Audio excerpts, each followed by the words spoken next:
नमस्कार, myself doctor K S Meena, department of chemistry, MLV government college Bhilwara. Thermodynamics का जो chapter हमारा चल रहा है, इस थर्मोडायनेमिक्स चैप्टर में आज का जो टॉपिक है वो स्टैंडर्ड एंथैल्पी फॉर फॉर्मेशन, मानी मानक संवहन ऊष्मा।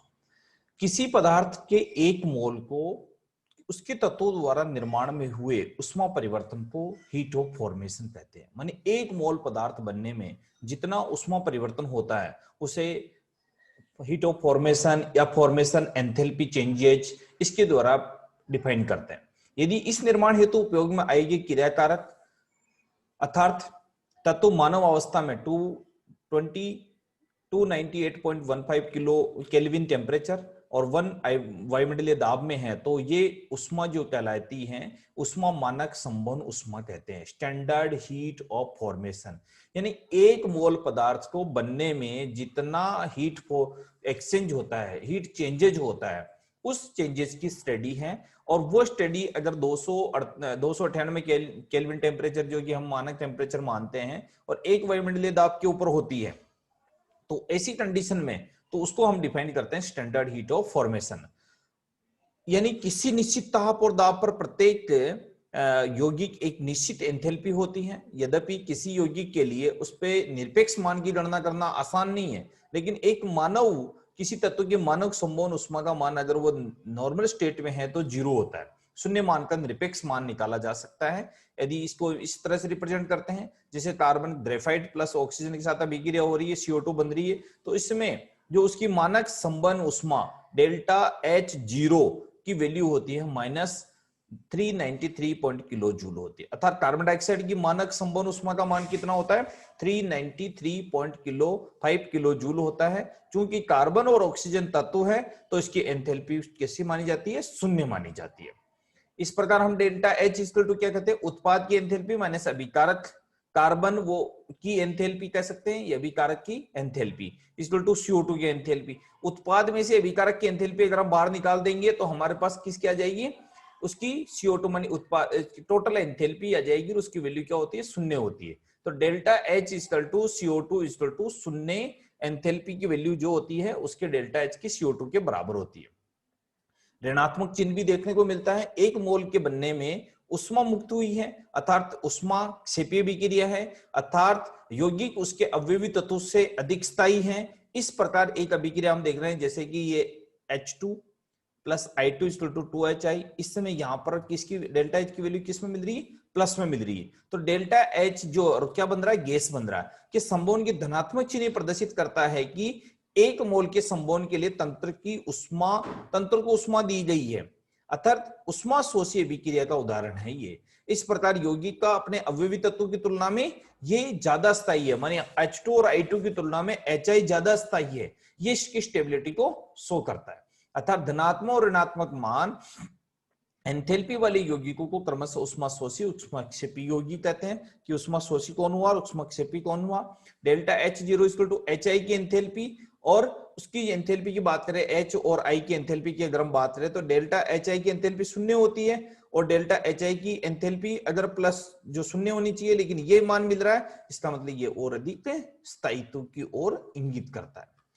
यौगिकों के लिए मानक संवहन ऊष्मा का मान अलग अलग के लिए अलग अलग होता है। जैसे डेल्टा H0 जल के लिए लिक्विड स्टेट में ये होता है, गैस में होता है HCl, HBr, सबके लिए इसके पदार्थ और उसकी एंथैल्पी की वैल्यू दी गई है। इसी तरह ये कार्बनिक यौगिकों में CH4 के लिए -74.8 होती है। इस तरह से बेंजीन के लिए +49.0 होती है। यानी ये बेंजीन कार्बन और हाइड्रोजन की अपेक्षा ये ज्यादा स्थायी है। ये इंगित करता है कि ज्यादा स्टेबिलिटी है। यहाँ पर हम मेथेन की बात करें तो यहाँ माइनस में है, यहाँ प्लस में है, तो दोनों वैल्यू में ये ज्यादा स्थायी है, ये कम स्थायी है। तो मानी कि इस द्वारा भी हम उसकी स्टेबिलिटी को रिप्रेजेंट कर सकते हैं। किसी तत्व के एक से अधिक अवस्था में पाए जाने पर अधिक स्थायी अवस्था कौन सी होगी, एंथैल्पी को ही शून्य मान लिया जाता है कि इसके द्वारा हम एंथैल्पी के द्वारा इसकी निकाल सकते हैं। अब इसकी उपयोगिता क्या है, विभिन्न अभिकारकों और उत्पादों को मानक संवहन ऊष्मा ज्ञात होने पर तत्व के लिए उसके मान को शून्य मानते हुए किसी अभिक्रिया के लिए ऊष्मा परिवर्तन का गणना कर सकते हैं। डेल्टा H0 इक्वल टू अभिक्रिया के लिए सिग्मा ऑफ H0 उत्पाद माइनस अभिकारक, माने उत्पाद में से अभिकारक के बाद की निकाल देंगे तो उसकी अभिक्रिया क्या जाएगी। अब इसको ज्ञात करने के लिए अलग अलग जो लॉ ऑफ थर्मोकेमिस्ट्री के रूल्स माने उष्मा रसायन के नियम दिए गए हैं। तो उष्मा रसायन के जो नियम है ऊर्जा संरक्षण नियम पर आधारित उष्मा रसायन विज्ञान के अपने नियम को जो दिए गए हैं उनको कहा जाता है उष्मा रसायन विज्ञान के नियम या लॉ ऑफ थर्मोकेमिस्ट्री। तो सबसे पहला जो नियम आता है लवासिए और लेप्लेस का लॉ है।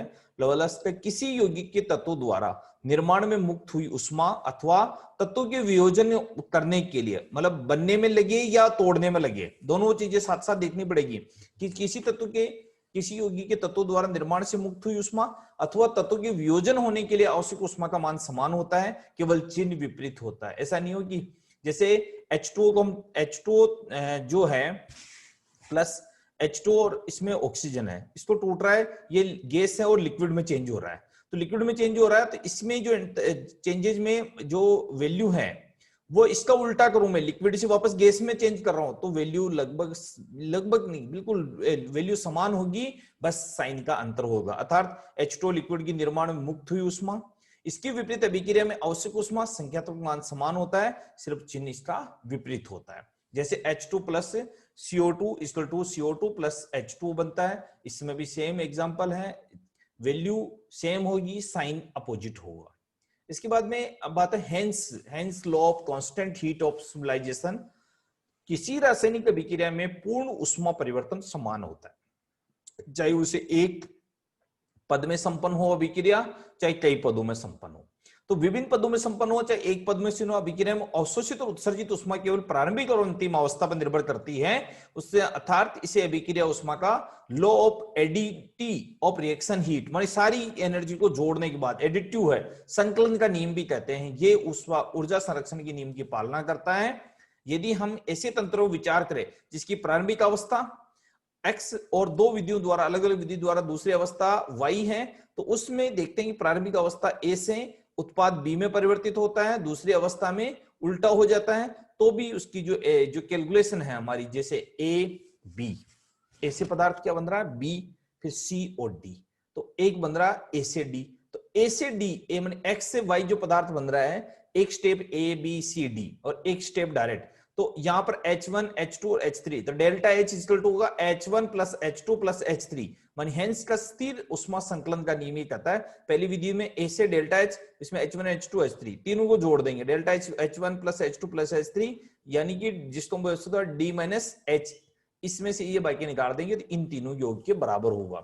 माने कि स्टेप कितने भी हो रिएक्शन में उसकी टोटल जो एनर्जी चेंज है वो जो संकलन है माने जोड़ की जो वैल्यू होगी वो समान प्राप्त होगी।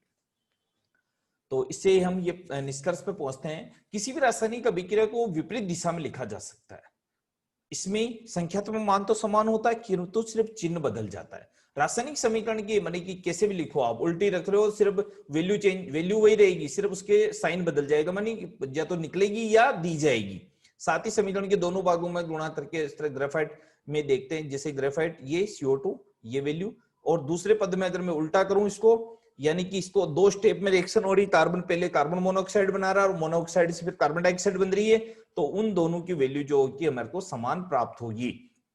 जैसे C प्लस O2 CO2 बनी, ये बनेगी साहब इतनी energy, C plus CO plus ये होगी, दोनों को जोड़ेंगे तो ये इतनी आएगी 393.5 किलो जूल आएगी। इस प्रकार दोनों विधियों से कुल हुई उष्मा समान होती है, तो हेंस के नियम की वैधता सिद्ध हो जाती है। हेंस का नियम ही कहता है कि अभिक्रिया कितने भी पदों में संपन्न होए, अभिक्रिया की टोटल जो उष्मा होगी वो सबके योग के बराबर प्राप्त होती है। धन्यवाद।